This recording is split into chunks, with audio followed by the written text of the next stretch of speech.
Good morning, and welcome to everyone joining us here. It is good to be together. We gather as Madison Unitarian Universalists, members and friends of the First Unitarian Society, of the James Reeb Unitarian Universalist Congregation, and Prairie Unitarian Universalist Society. We are so glad that you are able to join us this morning in this virtual community that we are creating today. As Unitarian Universalists, we are called to cultivate relationship, to nurture mind and spirit and grow justice in the world. And we continue to learn together how to do this.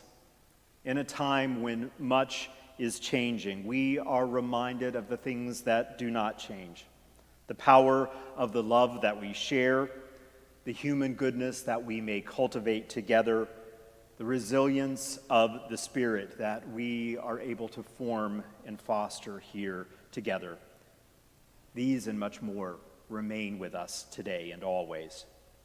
In a moment, we will light our chalices of the three congregations, and so we invite you, if you've not done so yet, to find your own chalice. It can be simply a candle to light in your own home. We love the idea of the chalice flames burning brightly in all of our homes and throughout the wider community. We also want to invite you later into the service, into a time of sharing our joys and sorrows. If there is something that you would like to share with our gathered community, we invite you to type it into the comments section, and we will be monitoring these comments throughout the service.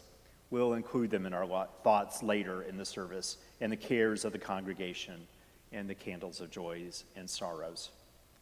In a moment, we will join together for silence, contemplation, meditation, prayer, as we become fully present with ourselves and one another. I invite you now to a few moments of silence together as we prepare for our service.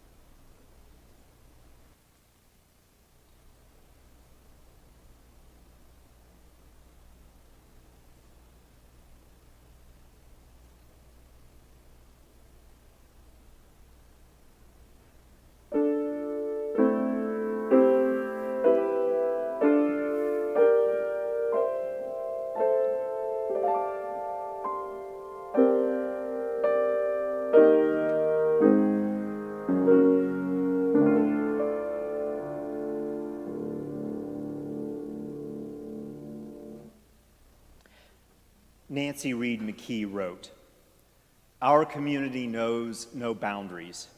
We are not confined by the physical limits of walls, or for that matter, of what often binds us, restricts us, holds us back.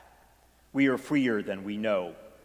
When we release ourselves and each other from expectations of what is needed for true community."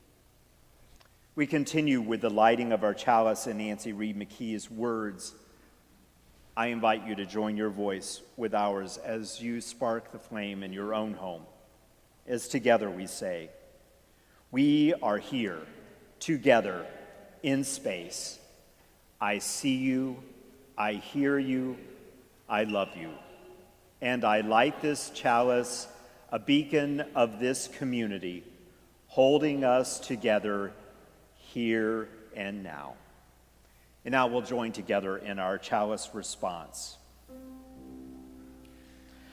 May the light which is before you nurture and sustain the light within you. Continuing together in singing, let's sing hymn number 347 if you're using the hymnal. If not, you can read the lyrics on your screen, Gather the Spirit.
Our story today is about a little girl named Sophie.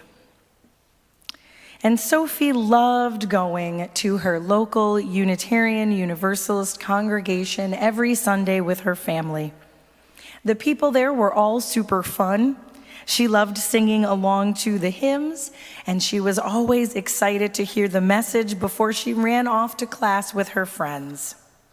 Then, one day, her dad told her that they couldn't go on Sundays anymore for a while. There was a nasty sickness going around that was like the flu, but worse, and everyone needed to stay home for a few weeks to keep each other safe. That meant no school, no playground, and worst of all, no church. Luckily, her dad told her, they could watch services on the computer and still see the faces of the super fun people who worked there. They could sing along to the hymns as loud as they wanted right there in the living room, and there would, of course, be a message or a story each week. Sophie was sad. Going online was okay, but it just wasn't the same as going to the building, giving hugs, getting to play with her friends. Sophie told her dad that she was feeling sad about not being able to go. "I miss actually being there," said Sophie. "Maybe you could draw a picture of the congregation," her dad suggested. "Then you could put it up somewhere in the house, and whenever you miss it, you can go visit your picture." Sophie liked that idea, so she pulled out her special red marker and a sheet of paper and started to draw. Through the magic of technology, I'm going to show you everything that Sophie drew that day with her red marker. First, she drew the long, big, pointed roof and the long hallway with the big windows. She drew the big oak trees behind the building on the hill. Then she thought about the playground where she loved to go after class each week. She drew the whale in the whale yard. She drew some slides that she and her friends enjoyed. She held up her drawing and thought she had done a pretty good job of drawing the building and the playground. But when she looked at the picture, she didn't get any of the warm, fuzzy feelings that she usually felt when she was there. Sophie brought the picture over to her dad. I did what you said, and I drew a picture of the building and the playground, but looking at it doesn't make me feel like I'm there. Said her dad. "Well, how does going there make you feel?" Sophie thought about that for a moment. I feel happy when I'm there and really hopeful, like anything is possible. "What else?" asked her dad. I feel strong, like even when I'm sad, if I'm there, I know I will get through it. And I feel lots of love. The people there really care about me." "Maybe you should try drawing all of that instead of the building," Sophie's dad suggested. Sophie liked that idea, and she ran off to get a new sheet of paper and her red marker to start again. This time, she thought about how she felt as she drew. She started by drawing a chalice because the chalice made her feel at home there every week. Then she drew some music notes because singing always made her feel so happy. She started humming her favorite hymn while she drew. Next, she drew flowers because flowers made her feel hopeful, like springtime, and they reminded her of the flower communion that they did each year. That was one of her favorite services. Then she decided to draw a whole bunch of people because it was the other people there who made her feel strong. She knew they were always there for her, even though she couldn't give them hugs right now. Finally, she drew a big heart to remind her of all the love that she felt from her friends and from the grown-ups, from her teachers and from the others who talked to her after class, and all the love she had for them as well. Sophie held up the drawing, and this time she felt like she had gotten it right. This made her feel like her community. Sophie got some tape and put up her drawing in a corner of her bedroom. Over the next few weeks, whenever she was feeling sad or lonely or missing her friends, she went to that corner and sat with her drawing. Sometimes she just sat and felt her feelings. Sometimes she sang her favorite hymn while she was there. Sometimes she brought her special red marker and added something new to the drawing. It wasn't the same as actually being there, but it reminded Sophie of how she felt when she was there. When she went and sat with her drawing, she felt happier, more hopeful, stronger, and held in love. She felt connected to her community, even when they were all apart. We wonder where you found yourself in this story. We wonder how going to your community makes you feel, and we wonder what you might include in your drawing. If any of you would like to send me your drawings this week, please do. We can find a way to share them with one another so we can see how our Unitarian Universalist communities make us feel and what we love so much about being together in community, even when we are apart.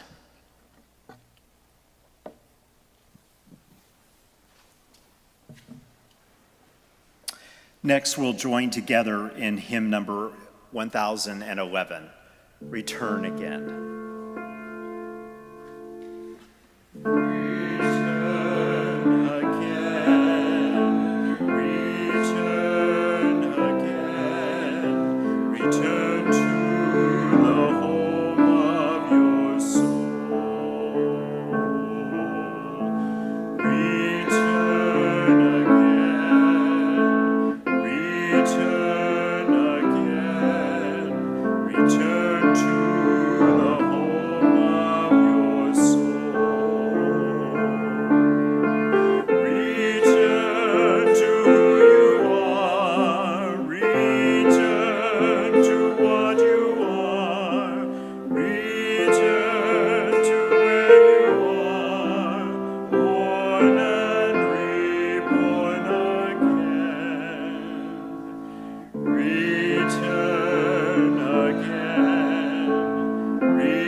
Our reflections this week are in two parts. I will start, and then Reverend Kelly will take part two after a little musical interlude.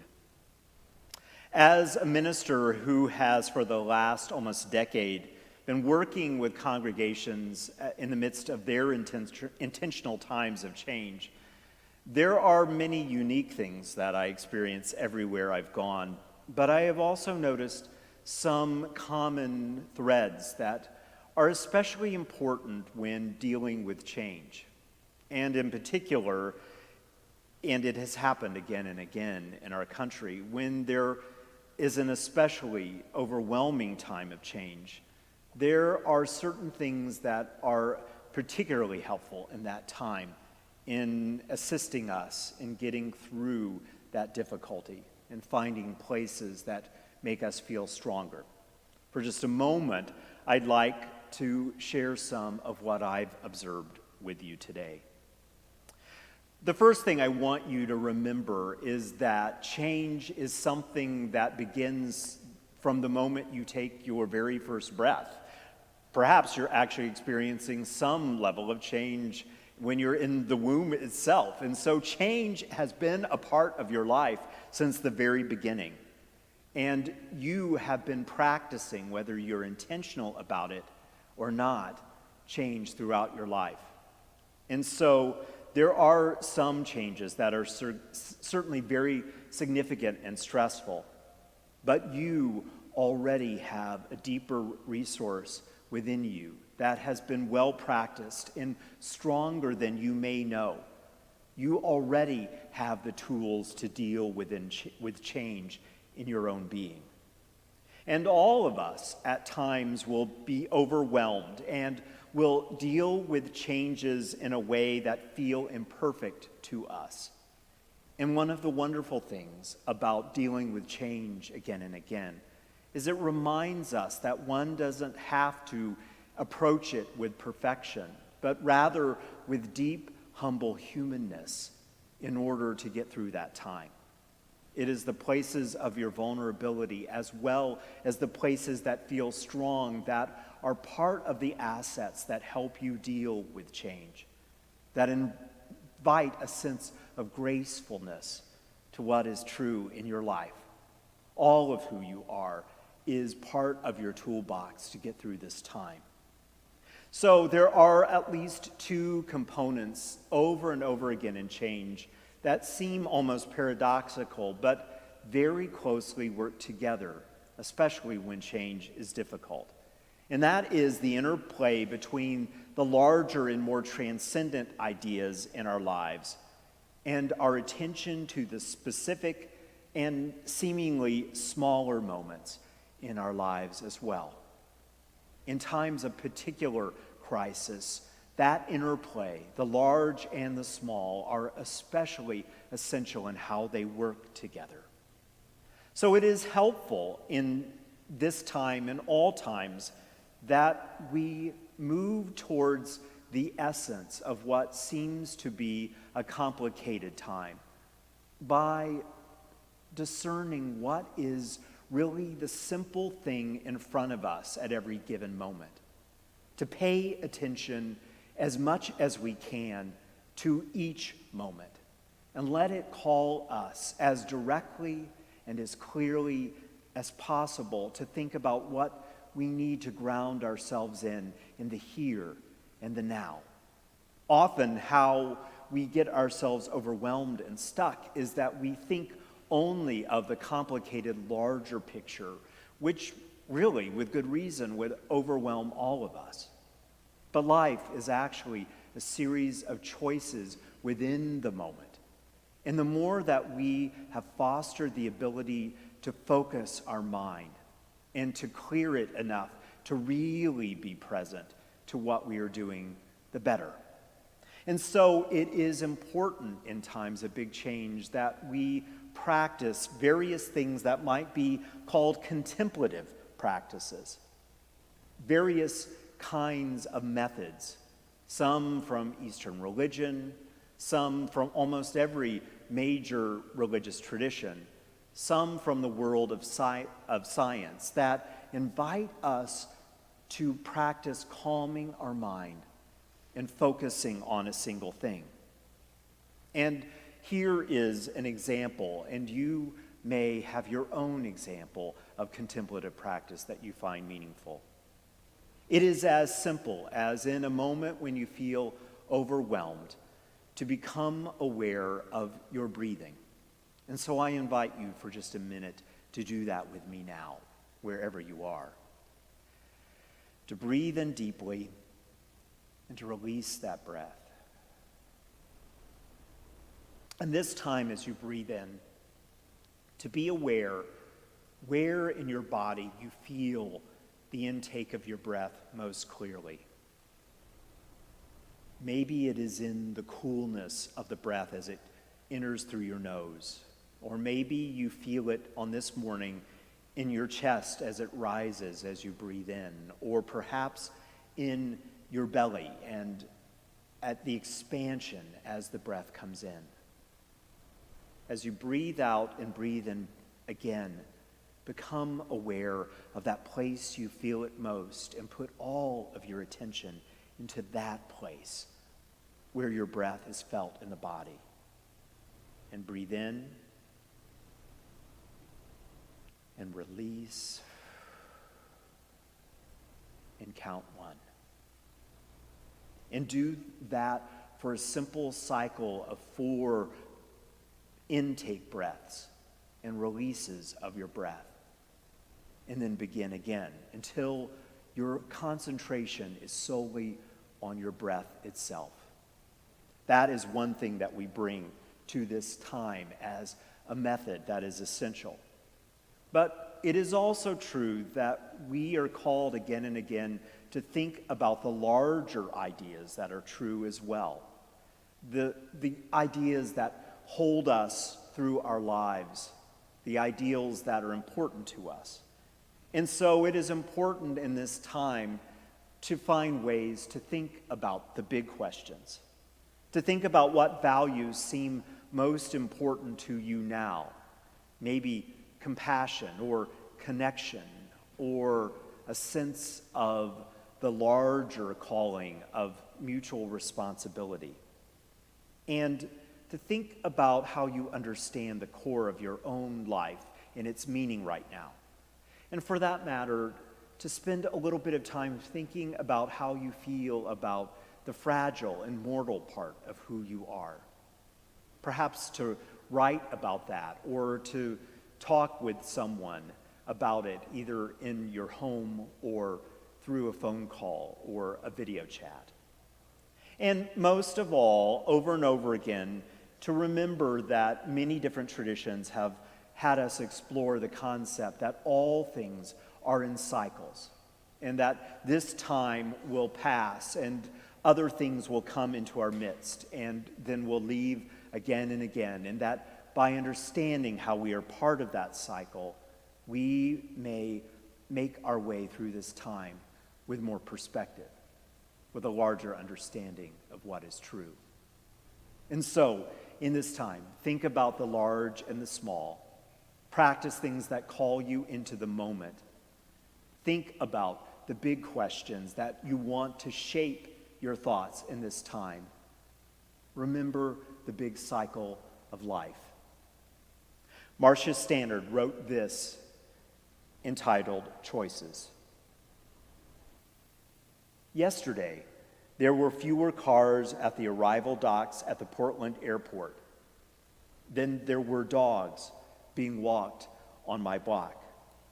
Yesterday, a friend reported a clandestine meeting, a walk with her elderly mother, careful to keep a 6-foot distance as they strolled together in the sunshine. Yesterday, schools were closed and bars and restaurants. We no longer gather, laughing in bustling crowds of strangers who might become friends. But today, I can see the fish in the canals in Venice, and the swans have returned. The skies over Beijing are clearer than they have been in a decade. Today, the technology that we swore was killing our relationships, those phones our youth sink into, ignoring the world in front of them, is saving us, letting us gather and see one another's faces. Tomorrow, fewer people will sicken and die if we keep our distance today. Imagine if all of the difficult choices had such clear and obvious results. And then live as if they do. So may it be.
Thank you, Trevor. Thanks for being here this morning, and thank you for adding so much beauty to our service. These are the words of the UU minister, Robert Walsh. Did you ever think there might be a fault line passing underneath your living room? A place in which your life is lived in meeting and in separating, wondering and telling, unaware that just beneath you is the unseen seam of great plates that strain through time, and that your life, already spilling over the brim, could be invaded, sent off in a new direction, turned aside by forces you were warned about but not prepared for. Shelves could be spilled out, the level floor set at an angle in some seconds shaking. You would have to take your losses, do whatever must be done next. When the great plates slip and the earth shivers and the flaw is seen to lie in what you trusted most, look not to more solidity, to weighty slabs of concrete poured or strength of cantilevered beam to save the fractured order. Trust more the tensile strands of love that bend and stretch to hold you in the web of life that's often torn, but always healing. There's your strength.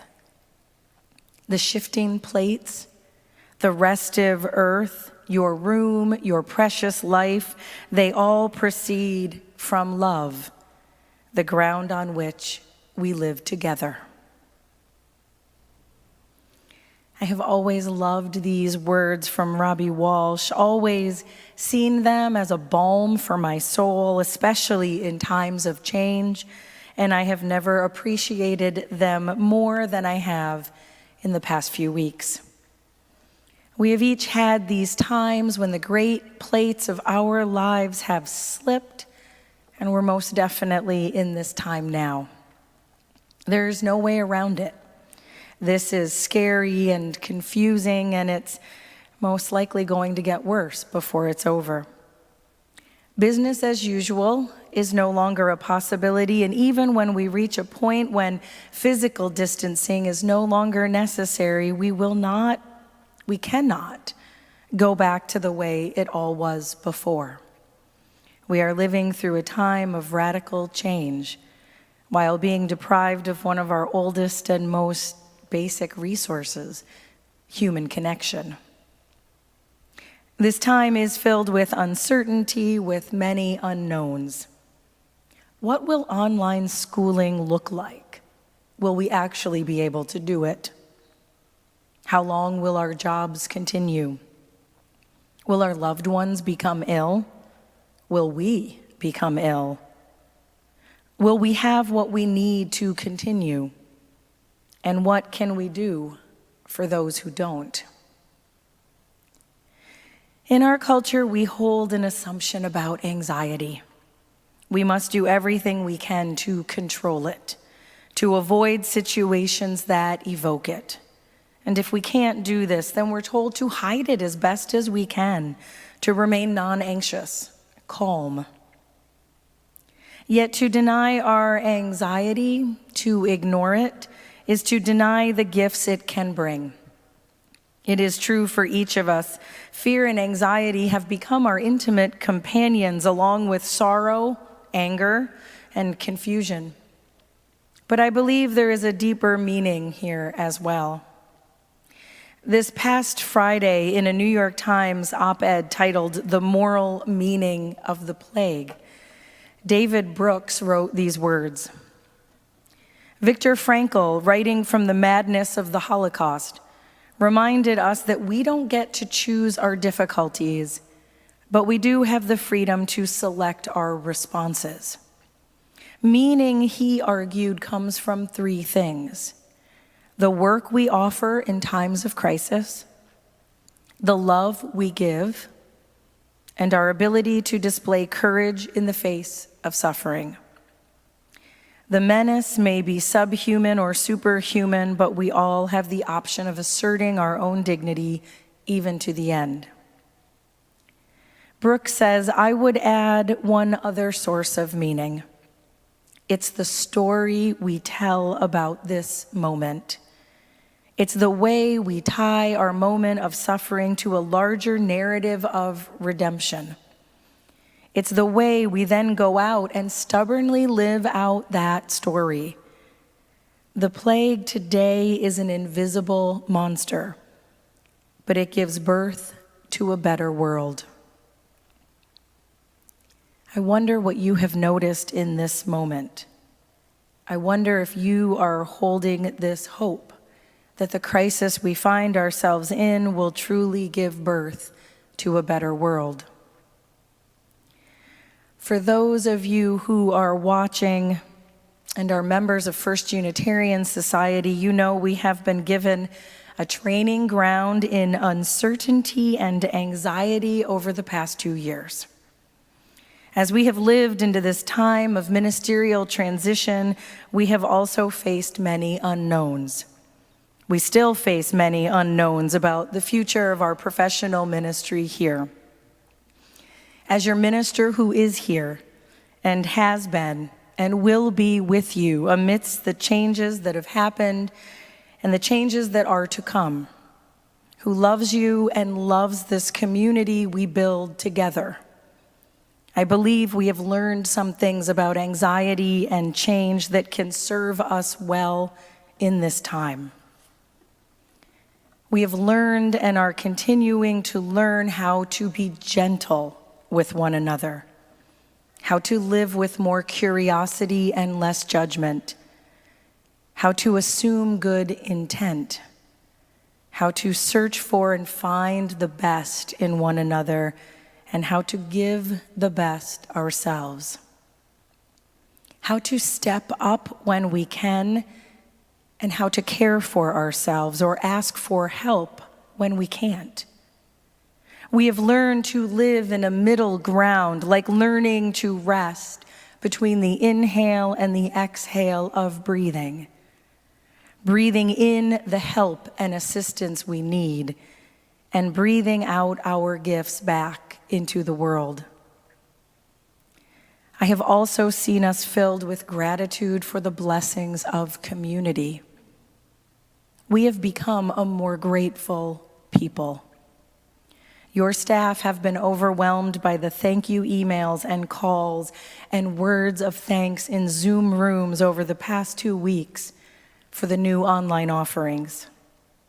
We are learning more and more the importance of remembering our many blessings. A few days ago, a friend asked on Facebook, "What are the unexpected, strange gifts of this time for you?" These were some of the responses. So many walks. I get to watch the sun set over the ocean each night. There's nowhere else for me to be. Creative time connecting with my spirit. Seeing my community coming together to help each other. Seeing kids and families and dogs out for walks, keeping distance, but feeling that connection. Cooking my own food. Planting flower seeds in our front window and waiting for new life to grow. The beauty of seeing faces I love on my screen. My mom reading to my kids each night on FaceTime. The ability to see things differently. Easing into this new normal, asking myself what I want normal to look like when this is over. Spending more time with the kids, playing games, slowing down, appreciating the gift of each other. More time in spiritual practice, grounding me and keeping me breathing. Time in the garden. Listening to the rain. Listening to the music. Listening to my heart. My friends, we cannot stop the unfolding of these days. And I believe it is possible that we will find ways to keep blessing each other through these hard times.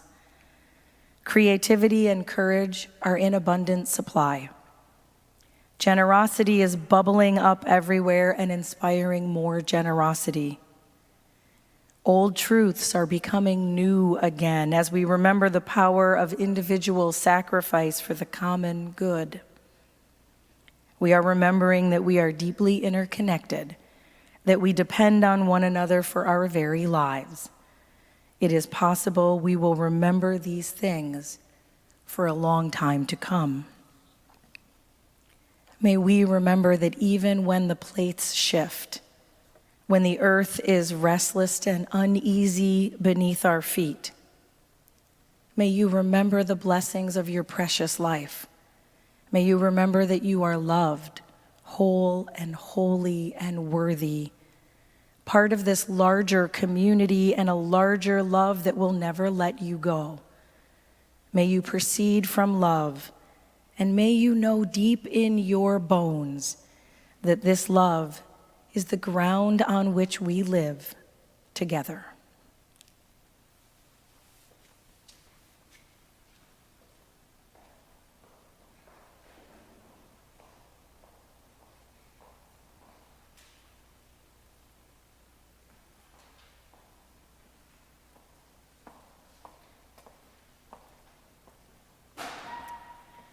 Being connected one to another, we have a deep desire to give back to our communities, for it strengthens those connections. We have made it easy for you at home to give online, so if you go to the homepage of fusmadison.org, you'll see a link that goes to the offering page. This week, the Literacy Network is the recipient of the outreach offering for half of our offering. Its mission is to teach reading, writing, communication, and computer skills to Dane County adults so they can achieve the financial security, well-being, and deeper engagement with their families and community.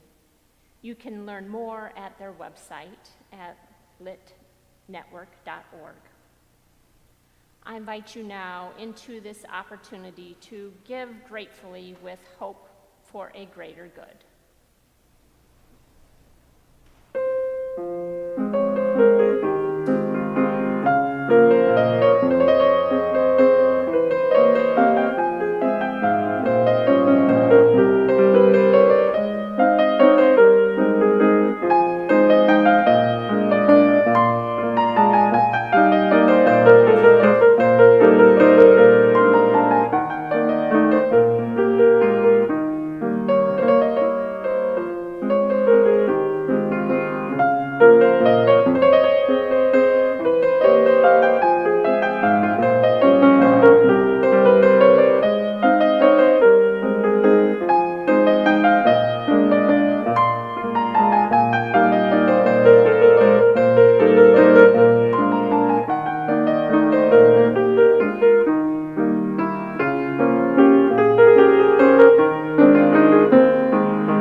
May we pause in the stillness to rest together for a moment, to quiet ourselves so that we can feel that which stirs within us. Each breath draws us closer to the pulse of life, and each exhalation makes room for something new. May we find in this virtual gathering the comfort of those who care. Here may we find the inspiration and encouragement we need to face these challenges and nurture ourselves. And in the presence of suffering across the globe, may we redouble our efforts to practice kindness where we are, with the hope that the light of our actions travels like the light of far-away stars. We hold these cares shared with us this morning. Cindy from FUS asks good thoughts for her 88-year-old father, Jim, who was recently admitted to the hospital with several health issues.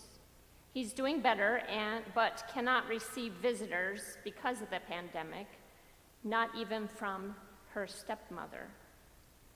We ask that he recover quickly and find the strength to accept the limitations of his health and the grace to accept the help and care he needs. John from FUS shares that his mom passed away unexpectedly last Sunday night. He asks that we please keep his family, especially his father with advanced dementia, in our thoughts and prayers as they work through this tough time. Carol from FUS shares that today is her son Ted's 21st birthday. He will celebrate in person with his 4 roommates. Jim and Carol look forward to the day when they will be able to raise a glass with him in person. Emily from FUS shares a sorrow from her daughter, Indy May, who says, "We are sad for our cousin Livia, who has died." Matt from JRUUC asks that we light a candle for his family member who will be having surgery for cancer this Thursday. Anne from FUS has a multi-purpose candle. On the one hand, she celebrates the announcement that her second grandchild is due to arrive in September. Anne's daughter Mary and husband both work in the healthcare field, so Anne is not worrying too much. But she also notes that the day after she called her father-in-law to tell him the news that Mary learned she was expecting a girl, that her father-in-law died in a nursing home near Wausau. Anne writes, "Granddad had so many adventures, gave us so much in his almost 96 years. I will miss my friend." Kirsten from JRUUC expresses her sincere gratitude for 5 James Reeb members and friends, including one 10-year-old, who helped her move her father's belongings into his new Madison apartment last Wednesday. She might have expected Reeb folks to help in this endeavor during normal times, but to have 5 folks assist with this effort during the pandemic was really humbling and inspiring. She also appreciated the pizza ordered and delivered to her dad's apartment by another Reeb member. Kirsten writes, "I love you guys. Your coming through at such a critical time is what truly creates the beloved community." Eleni from FUS has a concern because as a nurse at a dialysis clinic and as someone in her 3rd trimester of pregnancy, she is wondering if anyone has a N95 mask that they could donate so that she could use it for work. She notes that such masks are used in construction as well as healthcare and writes, "I'm scared for myself and this child inside me. We are doing everything we can with husband and daughter staying home all day, and I only leave to go to work and care for my patients. Any help with this would be so greatly appreciated." Terry from FUS asks that a candle be lit, quote, in memory of my mother-in-law, Kathleen, who left us on Monday, March 23rd, and for my father-in-law who is lost without her. I pray for my husband John and his sister who are caring for their father in Des Moines since he has Alzheimer's disease and is not able to care for himself. Terry adds, Eleanor also wants to say, I miss Grandma and I hope that Grandpa will be okay. Dawn from FUS writes, I experienced the deaths of 2 people close to me in the past week. It is an added grief to not be able to share memories and sorrow in person right now, since there are no funerals or services, holding space for family and friends around the world. Marla from JRUUC asks that we light a candle of gratitude and relief for her 92-year-old mom who maintains her good spirits and wit while getting more settled into a nursing home for several months to rehab her broken leg. Heather from JRUUC asks that we light, please, a candle of joy and sorrow for loved ones who are facing the call of death. Jen from FUS writes about the obvious heroism to be grateful for in this time, but really wanting to highlight the support our tech people are giving us to connect to one another and to help some of us to continue our work and our schooling from home. So please light a candle for all the tech assistants working hard to keep us connected. And I highlight our own staff here on our tech side. Gail from FUS shares a joy that through technology and ingenuity, I am sharing this service with my friend who does not have internet at home. Gail is on the phone with her phone propped up next to her computer speaker and is fostering connections through this pandemic. Jacqueline from JRUUC asked that we light a candle of sorrow for PTSD. She writes, it's unfair that I have to embody the pain of the past over and over again. And I have hope for healing. Vicky from FUS writes with joy about welcoming the newest member of their family, Rhapsody, a 10-year-old Cavalier King Charles puppy. She also sent some very cute pictures. Vicky writes, I think our pandemic puppy is rescuing us when we especially need some happy distractions and a family project focused on love and kindness. The timing of our new forever family turned out to be perfect. Her presence has definitely brought a fresh sense of joy and laughter into our home at a time when we are here more than ever. Jossie from JRUUC asks that we light a candle for her and her family. She had to be hospitalized twice this past month, but she is finally home now and starting to mend and feel a bit better. Jossie writes, I am so thankful for Megan and Benny and my supportive community. We light a candle of gratitude for the healthcare workers who are continuing to provide care during these times of this worldwide healthcare crisis. And then there were a couple of candles from Beth and Virginia from James Reeb about a joy that I know people here at FUS also share. I am lighting a candle of gratitude that our own Karin Bringleson this week appeared before the Ministerial Fellowshipping Committee, and you did it virtually, which was an experiment. It is our credentialing body that affirms one's call to ministry and allows them to enter into the system to search and to continue as a Unitarian Universalist minister embraced by the larger movement. And we are happy to say, and not surprised to celebrate, that you received a 1, the highest mark of affirmation, and you will continue as one of our Unitarian Universalist clergy. And we are blessed to have you as part of our staff now and as colleagues. Thank you. Blessings.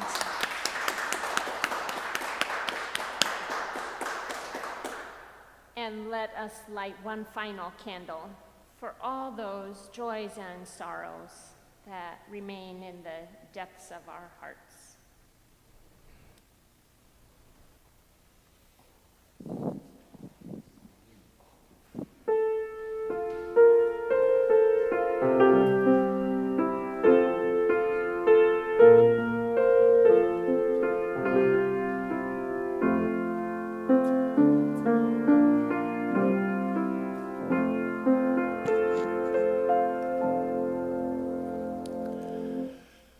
And a happy hello to all of you. I'm Steve Goldberg, a proud, huggable member of this congregation. And I have the pleasure to provide a couple announcements as we enter the home stretch of today's service. Like the little girl in the story we heard at the beginning of the service, I miss the hugs. But I'm encouraged when I see how many hugs we are getting virtually. I learned that more than 700 views were tabulated for the last service, online as well as through YouTube. So if we have that many views of our services through the virtual technology, then I think we can say we're all getting quite a few hugs that maybe we didn't realize before. It's gratifying to see this kind of connection, and it's gratifying to see how at First Unitarian Society we continue to experience some really good response to our annual stewardship campaign. You're staying connected by increasing the amount of your commitment and pledge. You're also staying connected since more of you are pledging than have pledged in previous campaigns. So that's very encouraging, and if you haven't had your chance yet to pledge for the annual stewardship campaign at FUS, just go to our website or look at the Red Floors publication that you receive online and that you can also see through our website. And there's a special section called How to Pledge Online. Go to the stewardship webpage at FUS, online pledging section, and you'll see how you can pledge online and be part of this campaign. You may remember that we've extended by 2 months the season of generosity for the stewardship campaign. It was supposed to end this past weekend with a big celebration. We've rescheduled the celebration with a great deal of optimism, but we don't know exactly if we can control the circumstances. But if circumstances allow, we have scheduled a big celebration called Because of You on Saturday evening, May 30th, right here at FUS, to celebrate all the ways we provide stewardship in the form of time, talent, and treasure for FUS. Next Sunday here at FUS, we have a special guest. He will be appearing through technology, but he's still our guest. He's Reverend Keith Cron. He's the director of the UUA Transition Office in Massachusetts, but he speaks with a Kentucky accent, so I'm sure we can figure that one out. He'll be providing the reflections next weekend, and after his reflections, he'll be hosting a Q&A session to answer your questions about the transition process here at FUS. That's the end of the announcements, except to remind you to participate in the virtual coffee hour following the service. And again, thank you to everybody who has put this service on. We're really grateful for the technology as well as the presence of those who have provided their comments, and also all of you who emailed your cares and concerns.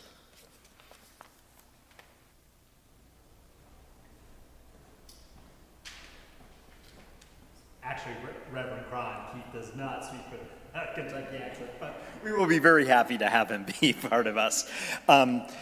I invite us to sing number 1015. Let us do verse 1, 2, and then skip to the third slide all the way to verse 5 and sing 3 verses together. May we join our voices together, and I know I can go on.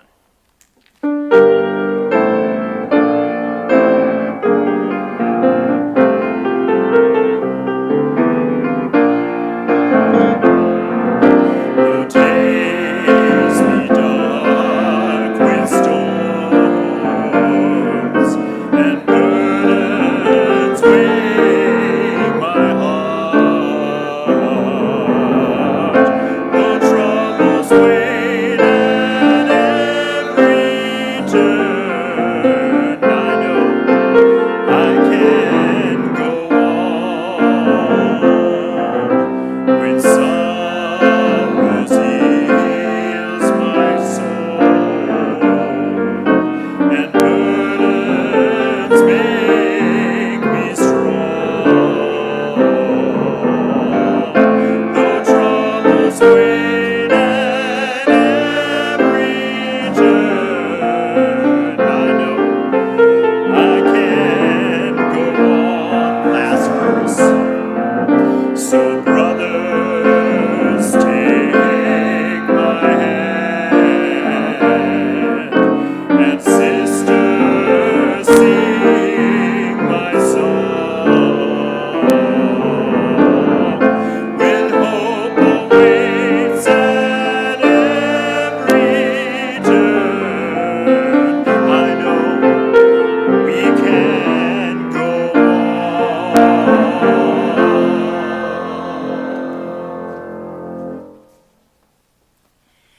Never has it been more true than now. We extinguish these flames, but the sparks within us remain alight. From each of us in our supposed solitude, the signals buzz and hum, sparkling through space one to the other, connecting us invisibly but palpably. We are one, and from every window our light shines. Blessed be, and amen.